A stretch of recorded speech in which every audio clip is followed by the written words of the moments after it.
বিশ্বাস করেন, দ্বিতীয় বিয়েটা যখন হয়, যেই মেয়ে প্রথম স্বামীর ঘরে তরকারিতে একটু লবণ মানে বেশি হলে কম হলে রেগে যেত, জামাই রাত্রেবেলায় কিছু না নিয়ে আসলে রেগে যেত, যেই জামাই মনে করেন 50,000 টাকা কামাইতো, এই জন্য তার মানসিকতা এখানে স্থির হইতো না, আমার ফিউচার কি, এরকম কথাবার্তা, আমার ফিউচারটা কি।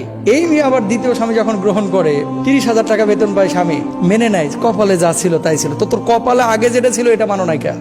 কপালে আগে যেটা ছিল এটা মানো নাই কেন? বিয়ের পরে ম্যাক্সিমামই দেখবেন ঝামেলাগুলো 2-3 বছরে হয় বেশি, প্রথম 2-3 বছর, কারণ একে অপরকে বুঝতে পারে না তো, এবং নতুন জীবন তারও। এই জন্য আপনাদেরকে বলে বিয়ে শাদী করার পর আগে স্থির হন। প্রথমে একেবারে হামলে পড়েন না, ঝাঁপায়া পড়েন না। কি পাইলেন? আরে ফিউচারের পুরো সময় তো পড়ে আছে, কেবল মেয়েটা আপনার ঘরে এসেছে, বাচ্চা কাচ্চা আসবে, প্রত্যেকেই তার রিজিক নিয়ে কিন্তু আসে ভাই দুনিয়াতে, প্রত্যেকে রিজিক নিয়ে আসে।